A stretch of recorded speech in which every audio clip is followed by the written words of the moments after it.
अस्सलाम वालेकुम नाज़रीन, welcome back to my YouTube channel break down, जिसमें मैं देती हूँ आपको ऑथेंटिक एंड फास्ट न्यूज। और नाज़रीन, आज के इस वीडियो में हम बात करने वाले हैं साबका स्टेज अदाकारा नरगिस की डोमेस्टिक वायलेंस के हवाले से। नाज़रीन, नरगिस को उसके शौहर की तरफ से क्यों तशद्दुद का निशाना बनाया गया, आखिर वजह क्या थी, पुलिस किस तरह मौके पर पहुंची, माजिद बशीर का इस बारे में क्या मौक़िफ़ है, उन्होंने क्या बयान दिया, ये तमाम डिटेल मैं आपके साथ इस वीडियो में शेयर करने वाली हूँ। इसलिए आपसे रिक्वेस्ट है, अगर चैनल पे नहीं हो तो अपनी बहन के चैनल को कर लें सब्सक्राइब और वीडियो को एंड तक क्लास में देखिएगा। नाज़रीन, साबका स्टेज एक्टर नरगिस, जिसने स्टेज एक्टिंग को, स्टेज डांसिंग को सिर्फ इसलिए छोड़ दिया कि उसके हस्बैंड को ये चीजें पसंद नहीं थी। उसने अपने स्टेज एक्टिंग को छोड़कर अपना घर बसाने को ज्यादा प्रेफर किया। वो अपने शौहर माजिद बशीर के साथ डिफेंस में रहती थी और समहाउ बहुत ज्यादा खुश भी थी। लेकिन नाज़रीन, अचानक से 2 दिन पहले उनके बारे में ये खबर सुनने को मिलती है कि नरगिस को उनके हस्बैंड की तरफ से बहुत ज्यादा तशद्दुद का निशाना बनाया गया। नरगिस को उसके शौहर माजिद बशीर ने इस कदर मारा कि उसका सारा फेस जख्मी हो गया, इवन के उसकी टंग भी सारी जख्मी हो गई। नाज़रीन, उसकी वजह क्या बनी मैं आपको बताती हूँ। नाज़रीन, इस बारे में नरगिस का मौक़िफ़ है कि वो अपने हस्बैंड के साथ काफी अच्छी जिंदगी गुजार रही थी। माजिद बशीर उनका काफी ख्याल रखते थे, वो दोनों एक दूसरे के साथ बहुत ज्यादा खुश थे। लेकिन अचानक से फिर कुछ प्रॉपर्टीज का, कुछ फार्म हाउसेस का, कुछ पैसों का क्लैशमेंट चलना स्टार्ट हो गया।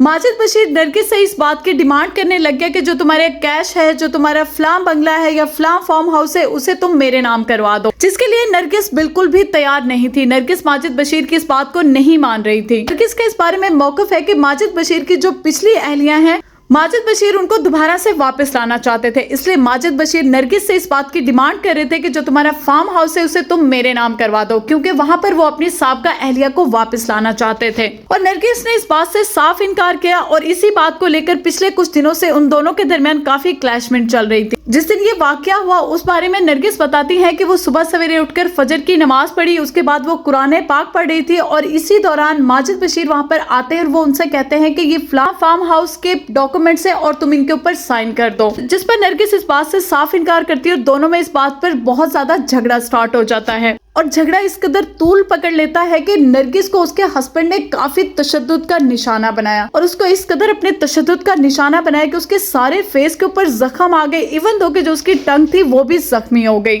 नरगिस की जो हालत है वो आप सामने देख सकते हैं, इस कदर उसकी बुरी हालत है कि बंदा उसको देख नहीं सकता। और जब माजिद बशीर नरगिस को मार रहे थे तो वहां पर मौके पर नरगिस के भाई पहुंच गए और उन्होंने फौरन से 15 पर कॉल कर दी, जहां से पुलिस आती है और वो माजिद बशीर को गिरफ्तार कर ले जाती है। और नाज़रीन, जब इस बारे में माजिद बशीर से पूछा गया तो उसने कहा कि ये एक अच्छी औरत नहीं है, ये गलत औरत है, ये इसके दूसरे मर्दों के साथ ताल्लुकात है, मैंने सिर्फ और सिर्फ इसको इस बात पर तशद्दुद का निशाना बनाया। नाज़रीन, यहाँ पर मैं एक छोटी सी बात कहकर वीडियो को वाइंड अप करूंगी। लेकिन यहाँ पर नरगिस, जिसने अपने प्रोफेशन को छोड़ा, अपने शोबिस को छोड़ा, सोशल मीडिया को छोड़ा और उसने अपना घर बसाया, उसने हर वो चीज छोड़ दी जो मुआशरे में एक्सेप्टेबल नहीं है, लेकिन उसके बावजूद उसके हस्बैंड ने उसके ऊपर हाथ उठाया और इस कदर जाहिलाना हाथ उठाया, इस कदर तशद्दुद का निशाना बनाया कि मेरे ख्याल में ऐसा मर्द कहलवाने के काबिल नहीं है। ऐसे लोग कि हमारे इस्लाम में मर्द का औरत से बड़ा दर्जा है। उसकी रीजन यह है कि अल्लाह ताला ने मर्द को औरत का मुहाफिज बनाया है,